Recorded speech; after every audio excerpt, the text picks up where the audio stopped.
Ataupun kalau korang ada personal website, daripada situ korang boleh letak korang punya achievement semua.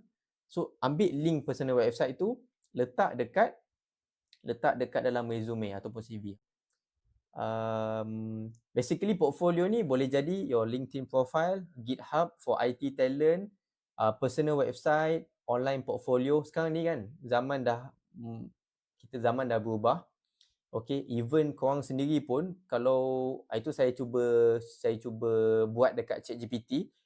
Ni yang plan yang berbayar punya, korang boleh bagi dia prompt untuk dia create website pasal diri korang. Contoh, please create a website about Lutfi Lamin. So dia akan buat and then dah siap. Ini yang berbayar yang saya pakai hari tu. And then sekarang ni dah mudah. Kiranya korang just perlu beli domain je. Contoh lutfilamin.com untuk korang activatekan website tu. Kalau tak nak activate, dia ada cara lain lah. Tapi bukan .com, .my tu semua. Okay. Contoh kalau banyak projek dan sebagainya, letak je project link. Ada penulisan yang korang dah, kita panggil endorse penulisan, contoh buat thesis dan sebagainya, boleh letakkan juga.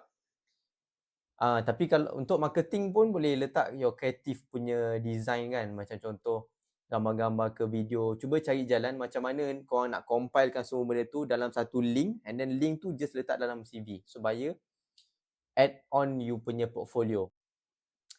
Sekarang ni zaman dah lebih mudah, ada AI, ChatGPT, cloud dan sebagainya. So korang boleh explore dan guna platform yang sedia ada untuk bantu korang letak korang punya portfolio tu. Okay.